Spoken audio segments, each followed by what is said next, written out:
అస్సలాము అలైకుం రహమతుల్లాహి బరకాతహు. నేను సెంట్రల్ నియోజకవర్గ మైనార్టీ సెల్ ప్రధాన కార్యదర్శిని. ఇప్పుడు ఈ ప్రెస్ మీట్ పెట్టడానికి గల కారణం ఏంటంటే, ఈ సెంట్రల్ నియోజకవర్గంలో శాసన మండలి సభ్యుడిగా ఉన్నటువంటి రూహుల్లా అనేక మైనార్టీలని తప్పుదోవ పట్టించి ఎలక్షన్ ముందు నేను ఖబరస్థాన్ని మరమ్మతులు చేస్తాము, ఖబరస్థాన్ని మంచిగా తీర్చిదిద్దుతాము, సుందరవదనంలో దాన్ని మారుస్తాము అని చెప్పి ఒక మైనార్టీల మొత్తాన్ని ఒక ప్రభులో పెట్టేటటువంటి పనిని ఆయన చేశారు. నిజంగా అలా చేస్తారేమో అని చెప్పి మైనార్టీలు అందరూ నిజమే అనుకున్నారు. సర్లే కొంచెం లేట్గా అయినా సరే, ఎలక్షన్ ముందైనా సరే ఏదో ఒకటి పని ముందుకు తీసుకెళ్తారేమో అని చెప్పి అనుకున్నారు. అది చేసే క్రమంలో కూడా అనేక తప్పులు చేశారు. ఈ ఉన్నటువంటి బుల్డోజర్లు కానీ పొక్కలేన్లు కానీ సంసారాల మీదకి ఎక్కించి చేసి ఖబర్లు ఘోషించేలాగా తప్పు చేశారు. దానికి కూడా ఈ మైనార్టీస్ మొత్తం ఓర్పు పట్టారు.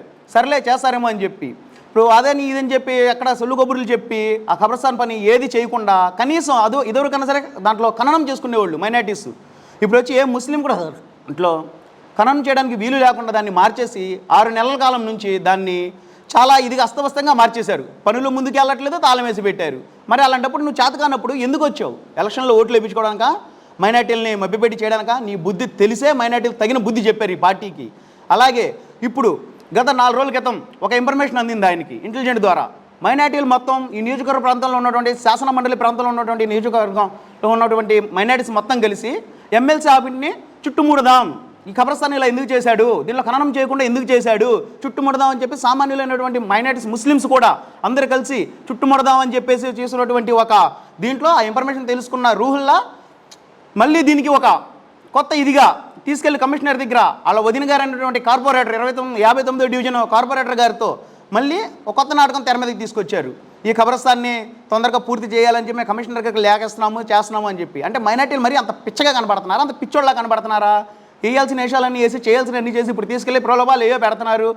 అసలు నువ్వు మైనార్టీ కోటాల్లో మైనార్టీ కమ్యూనిటీ తరపు నుంచి నువ్వు ఎమ్మెల్సీగా శాసన మండలి సభ్యుడిగా బాధ్యతలు చేపట్టిన తర్వాత నీ శాసన మండలి పరిధిలో నువ్వేం చేసావు మైనార్టీల కోసం? ఏ ఒక్క కార్యక్రమమైనా నువ్వు చేసింది ఉందా మైనార్టీల కోసం? చెప్పే దమ్ము నీకుందా? చెప్పగలవా? ఖబరస్థాన్ని తీసుకెళ్ళి అక్కడ కనీసం ఖననం కూడా చేయడానికి వీలు లేకుండా అక్కడ మధ్యలో పలిచిపెట్టావు.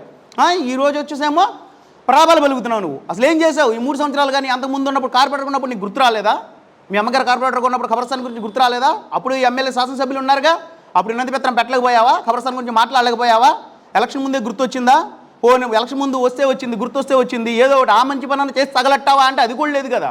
అది కూడా లేకుండా మరీ ఇంత ఇచ్చేయడానికి ఇది లేదు. నువ్వు చేసిన పని ఏమాత్రమో కరెక్ట్ కాదు. ఒక అనర్హుణ్ణి మైనార్టీ కోటా నుంచి, మైనార్టీస్ కమ్యూనిటీ నుంచి ఒక అనర్హుణ్ణి తీసుకొచ్చి శాసన మండలి సభలో కూర్చోబెట్టిన జగన్మోహన్ రెడ్డికి జనాలు బుద్ధి చెప్పారు.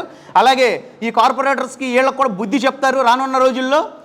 అలాగే ఇప్పుడు ఈ నియోజకవర్గ శాసనసభ్యులైనటువంటి బోండా ఉమామహేశ్వరరావు గారు యుద్ధ పక్షపాతాన్న దాన్ని పూర్తి చేస్తారు, ఎటువంటి ఇబ్బందులు లేకుండా దాన్ని రెడీ చేస్తారు.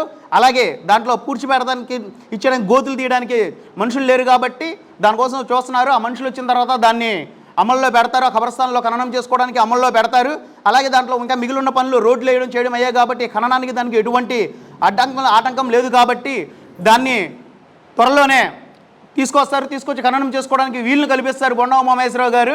దానికి తగ్గట్టుగా చర్యలు మేము తీసుకుంటాం ఈ పార్టీ నుంచి. అలాగే మీ ప్రభుత్వ హయాంలో దానికి శాంక్షన్ చేసినటువంటి నిధులతో 48 లక్షల రూపాయలు మీరు శాంక్షన్ చేసి దాంట్లో నాసిరకమైన పనులు చేశారు. పొక్కలెంతో ఇళ్ళతో ఎక్కడమే కాకుండా రాళ్ళు రెప్పలు పోసి దాంట్లో ఇచ్చేసి చేశారు. దాని మీద కూడా ఒక కమిషన్ వేస్తాము, కమిషన్ ఇచ్చి దానికి దోషులైన వాళ్ళందరినీ మొత్తాన్ని బయటికి లాగుతాము, తగిన శిక్షార్హుల్ని చేస్తామని చెప్పేసి మేము చెప్తున్నాం, హెచ్చరిస్తున్నాం రూహుల్లాని. అందరికీ నమస్కారం. సింగనగర్ ప్రాంతంలో ఉన్న 2 మైనార్టీ శ్మశాన వాటికలు ముస్లిమ్స్కి సంబంధించి పెద్ద శ్మశాన వాటిక పాతది ఉన్నది, ఎప్పటి నుంచో అలా ఉన్నది. దాన్ని మరామతులు చేయిస్తామని చెప్పి 48 లక్షలు ఈ ప్రాంతంలో ఒక ఎమ్మెల్సీ, అవగాహన లేని ఎమ్మెల్సీ ఒక అతను ఉన్నాడు. అతను ఏదో రాజకీయ లబ్ధి కోసం ఎలక్షన్ వస్తుంది, ఇక్కడ ఒక కొత్త అభ్యర్థి వచ్చాడు, ఇక్కడ కొద్దిగా మైనార్టీ ఓటింగ్ ఉంది, అతన్ని ఇచ్చేయడం కోసం మైనార్టీలందరినీ పిలిచి ఒక నాటకం డ్రామా తెరదీశాడు. ఆ డ్రామాలో మైనార్టీలంతా పాపం ఏదో మన ప్రాంతంలో ఎప్పటి నుంచి ఉందో బాగా చేస్తాం. నువ్వు ఎమ్మెల్సీ అయిన తర్వాత నీ ప్రాంతంలో ఉన్న శ్మశాన వాటికను వదిలేసి గవర్నర్పేటకి వెళ్ళి బాగా చేయించావు. ఆ బాగా చేయించడంలో నీ పాత్ర ఎంత ఉందో అందరికీ తెలుసు. నువ్వు అంత ఇదిగా చేయించినోడు అక్కడ ఎర్రమట్టేసి నువ్వు మొత్తం పనులు సక్రమంగా పూర్తి చేసావు. ఇక్కడికి వచ్చేటప్పుడు కొత్త డ్రామా తీయడం కోసం నువ్వు హడావుడిగా రాళ్ళు రెప్పలు పొక్కులైన్లు అక్కడ చేయించేటప్పుడు నువ్వు దగ్గర ఉన్నావు, అక్కడ పొక్కులైన్లు ఎందుకు ఎక్కిలా, అక్కడ రాళ్ళు రెప్పలు ఎందుకు ఇలా, ఇక్కడ నువ్వు వేసి ఈ కాంట్రాక్టర్ని వీళ్ళని మభ్యపెట్టి తొందరగా అయిపోయిద్దని చెప్పేసి జనాల్ని ఒక ఇదిలో తీసుకొచ్చి నువ్వు ఎలక్షన్ డ్రామా ఓటింగ్ డ్రామా చేసావు. నీకు ఖచ్చితంగా నీకు బుద్ధి చెప్పే రోజులు దగ్గరికి వచ్చినాయి. ఎందుకంటే ఈ ప్రాంతంలో ఉన్న మైనార్టీలు కానీ ఆ పాత కమిటీని కానీ నువ్వు కనీసం సంప్రదించలా, నీ పని ఏది నువ్వు ఏం చేస్తున్నావో చెప్పలా, అదేదో మధ్యలో వేసావు, తాళం వేసుకున్నావు, ఇంటికి వెళ్ళిపోయావు. నువ్వు రాజకీయ డ్రామాలు మానుకొని మైనార్టీని వాడుకునే విధానం మానుకొని నువ్వు ఖచ్చితంగా ఈ ప్రజలకి క్షమాపణ చెప్పి నేను చేసింది తప్పు, నేను ఇలాంటి పని చేయను ఇంకోసారి, నాకు తెలుసో తెలియకో నేను ఎలక్షన్ కోసం నేను డ్రామా ఆడా అని నువ్వు ఒప్పుకునేదాకా నీకు తప్పనిసరిగా మేము నీ పైన డిమాండ్ చేస్తూనే ఉంటాం.